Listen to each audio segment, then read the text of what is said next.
है गाइस, स्वागत है आप लोग का आज का ब्लॉग में। तो गाइस टाइगर जयराम महतो वो भी आ चुका है दुमका में, और वो रहा बस, और इधर आ चुके हैं आप देख सकते हैं। तो आज सिद्धू खानों की जन्मभूमि ऐतिहासिक दुमका इस क्षेत्र में, इस प्रांगण में जतो को जोहार। आज 23 साल हो गए झारखंड राज्य अलग हुए, 24वें साल में हम लोग आ चुके हैं। आज यही इलाका था जहां गुरुजी दिसम गुरु शिबू सोरेन के अगुवाई में, उनके नेतृत्व में झारखंड अलग आंदोलन की लड़ाई लड़ी गई। आप शायद जानते होंगे, गुरुजी भले यहां से आंदोलन के लिए लड़ाई लड़े थे, लेकिन उनका गांव यहां नहीं था, उनका गांव हमारे उधर था। बोकारो जिला को पार करके रामगढ़ आता है, वहां एक छोटा सा गोला नाम का प्रखंड है, वहीं पर गुरुजी का गांव है। और गुरुजी का भेंट हुआ उस समय विनोद बिहारी महतो से। तो विनोद बिहारी महतो वकील थे और गुरुजी को उन्होंने दिशा निर्देश दिया, गुरुजी को ज्ञान दिया और उनको कहा कि आप अपने लोगों के बीच जाइए और उनकी जो समस्या है उनको सुनिए। और तब गुरुजी दुमका क्षेत्र में आए। इस क्षेत्र में संथाल परगना के क्षेत्र में आंदोलन किए, महाजनों से लड़े, सूदखोरों से लड़े और तमाम कुरीतियों से लड़ते हुए एक नए झारखंड का निर्माण किया गया। लेकिन आज गुरुजी का आदर सब कोई करता है, पूरा झारखंड करता है, पूरा भारत करता है। लेकिन आज गुरुजी के विचार उनके घर में ही नहीं रहे। आज देखिए, उनकी एक पुतोहू कल्पना सोरेन जेएमएम की तरफ से है और उनकी एक पुतोहू सीता सोरेन बीजेपी की तरफ से है। उनका भाई बसंत सोरेन एक तरफ है। तो आज कहीं ना कहीं केवल और केवल गुरुजी जैसा झारखंड चाहते थे। गुरुजी झारखंड चाहते थे आदिवासी का भला हो। गुरुजी झारखंड चाहते थे आदिवासी बच्चे बढ़िया से पढ़े, देश विदेश दुनिया में जाके अपना नाम कमाए। आदिवासी का भाषा, संस्कृति, परंपरा, उनका जल, जमीन, जंगल बचा रहे, ऐसा चाहते थे गुरुजी। लेकिन आज क्या हो रहा है? आज जो झारखंड मुक्ति मोर्चा है, आज वो केवल और केवल अपना परिवार का भला चाहता है। आज आपके बच्चों का भला नहीं चाहता है। वो कभी बसंत सोरेन को मंत्री बनाना चाहता है, कभी कल्पना सोरेन को मुख्यमंत्री बनाना चाहता है, लेकिन आपके परिवार के बच्चों का भला नहीं चाहता। आज इसीलिए आज हमें लगता है कि संथाल समाज के बीच से नए नेता बन के आए। जैसे आज लता टुडू दीदी आई हैं, ऐसे बहुत सारे नौजवानों को आगे आना होगा। आप नौजवानों को सोचना होगा। आप ही बताइए आज क्या परिस्थिति है। आज हमारे गांव को छीना जा रहा है, आज हमारे जंगल उजाड़े जा रहे हैं, पारसनाथ पहाड़ भी संकट में है। सुने थे ना, उसमें हम ही पहला आंदोलन किए थे। जब पारसनाथ पहाड़ का मैटर आया था, पहला आंदोलन और आवाज हम बुलंद किए थे कि पारसनाथ पहाड़ में मरांग गुरु भी रहते हैं, इसीलिए आप सभी की आस्था का सम्मान कीजिए, लेकिन मरांग गुरु का अपमान आप नहीं कर सकते हैं। कि पारसनाथ किसी एक समुदाय का नहीं है। तो इसीलिए आज कहीं न कहीं जो वर्तमान की सरकारें हैं, जो वर्तमान के नेता हैं, चाहे बीजेपी वाले रहकर, बीजेपी तो चाहती ही नहीं है कि जंगल बचे, गांव बचे। वो सारा चीज अडानी को दे देना चाहती है, वो सारा चीज उद्योगपतियों को दे देना चाहती है। लेकिन यहाँ जेएमएम जो जंगल जमीन की सरकार है, आज वो केवल और केवल परिवार की सरकार बन के रह गई है। इसीलिए आज आदिवासी समाज के बीच से नए नेतृत्व आने होंगे। इनको ये बताना होगा कि आदिवासी वोट किसी परिवार की बकौती नहीं है। जो आदिवासी के समस्त समाज के बारे में सोचेगा, सभी के कल्याण के बारे में सोचेगा, आदिवासी समाज उसी के साथ जाएगा। चाहे वह दमयंती मुंडा दीदी रहे, चाहे बेबी लता टुडू दीदी रहे, जो आदिवासी के बारे में सोचेगा, आदिवासी भी अपना वोट उसी को देगा। वो किसी एक परिवार की बकौती बनके नहीं रहेगा। क्या नौजवान आप ही बताइए, यदि अगर वास्तव में झारखंड मुक्ति मोर्चा आदिवासी का हितैषी है, तो बसंत सोरेन को मंत्री क्यों बनाना? कोई गरीब बुद्धू सोरेन को बनाते, मुकेश सोरेन को बनाते, संजय टुड्डू को बनाते, विकास हांसदा को बनाते, सावन हांसदा को बना देते, अमित किस्कू को बना देते। आदिवासी समाज का ऐसे न भला होगा। अब आज बसंत सोरेन मंत्री है, कल्पना सोरेन मुख्यमंत्री की दावेदारी कर रही है, तो कल उनका बेटा बेटी भी करेगा। सीता सोरेन की दोनों बेटी दावा करेंगी कल 2 सीट से। तो आप कहां जाएंगे? आपके हक अधिकार की बात कौन करेगा? एक परिवार से समाज नहीं होता है। इसलिए इस बात को बिल्कुल आप याद रखिए कि कि एक परिवार से समाज का भला नहीं होगा, एक दो व्यक्ति से समाज का भला नहीं होगा।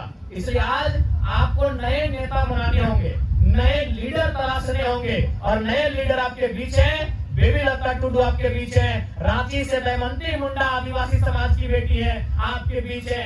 और जब ये सदन में जीत कर जाएंगे, सदन में इस बात को रखेंगे, समता कानून को मजबूती से राज्य में लागू कराने पर तर्क देंगे। हमारा जो पेशा कानून है उसे मजबूत किया जाएगा। झारखंड को बचाने के लिए जो भी कानून होंगे, चाहे अनुसूची 5 को मजबूती से प्रभावी रूप से लागू करना, या इस राज्य को अनुसूची 6 की ओर लेकर जाना, इन बातों को वहां रखा जाएगा। सरना कोड की जो मांग सदियों से चली आ रही है, दशकों से चली आ रही है, उस कोड की मांग को रखना। तो इसलिए आज हमें ऐसे लीडर की आवश्यकता है जो वहां जाए। आज देखिए, आज पूरा सिस्टम एक परिवार के इर्द गिर्द, उनका जमीन बोकारो में, उनका जमीन दुमका में, उनका जमीन गिरिडीह में, उनका जमीन रांची में। जबकि आदिवासियों के जमीन को बचाने के लिए जो नियम बने हैं CNT कानून, वो क्या कहता है कि आदिवासी का जमीन आदिवासी ही खरीदेगा, लेकिन थाना के अंदर। अब बताइए, मुख्यमंत्री खा रहे गोला रामगढ़, जमीन बोकारो में भी खरीद रहे हैं, दुमका में भी खरीद रहे हैं। तो बताइए, अगर एक ही आदमी सारा आदिवासी का जमीन खरीद लेगा तो बताइए भला होगा?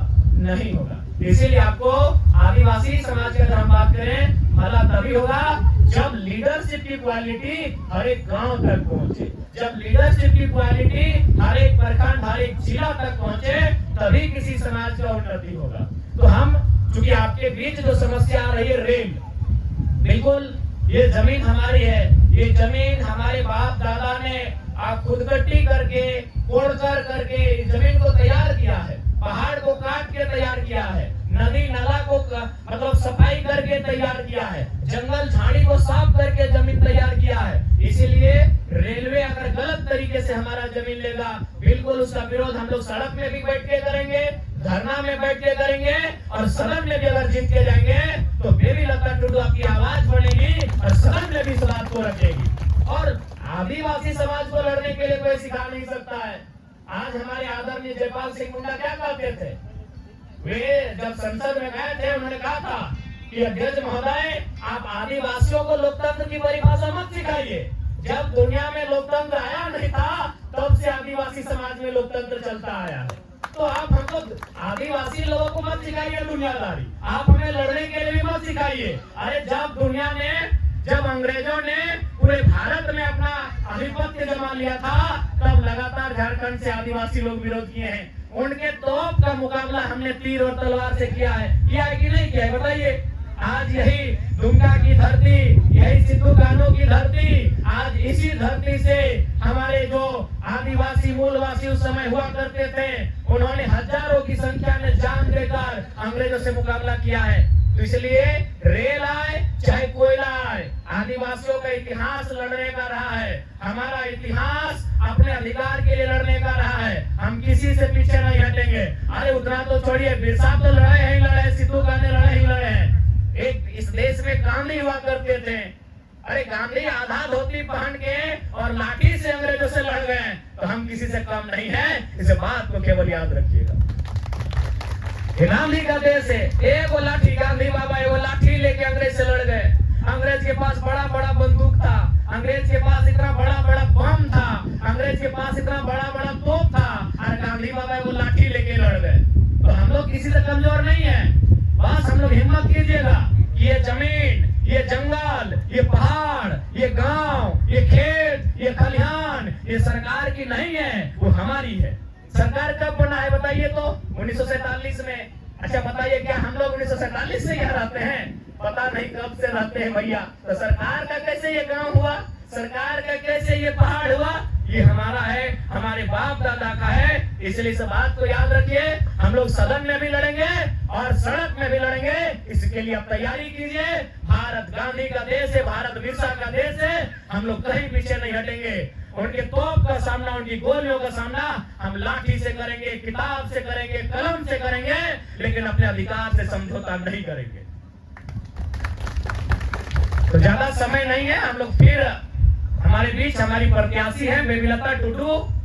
इनका जो छाप है वो गन्ना और किसान है। बिल्कुल गन्ना किसान, यानी जैसे बिरसा भगवान। देखिए उस फोटो को, गन्ना किसान ऐसे दिख रहा है जैसे वो बिरसा भगवान हो। तो इनके छाप पे मोहर लगा के इनको दिल्ली पहुंचाइए। और जो रेल और कोयला की समस्या आ रही है, इस समस्या को हम लोग दिल्ली में भी रखेंगे और सड़क में बैठकर, जमीन में बैठकर, धरने में बैठकर वहां भी इसकी लड़ाई लड़ेंगे। आपको इस बात के लिए हम लोग आश्वस्त करते हैं। ठीक है, जोतों को जोहार गे, सब बढ़िया से रहिएगा, अच्छा से रहिएगा और मिलजुल के रहिएगा। जय झारखंड, जोहार झारखंड। टाइगर जयराम माता जिंदाबाद। जोहार।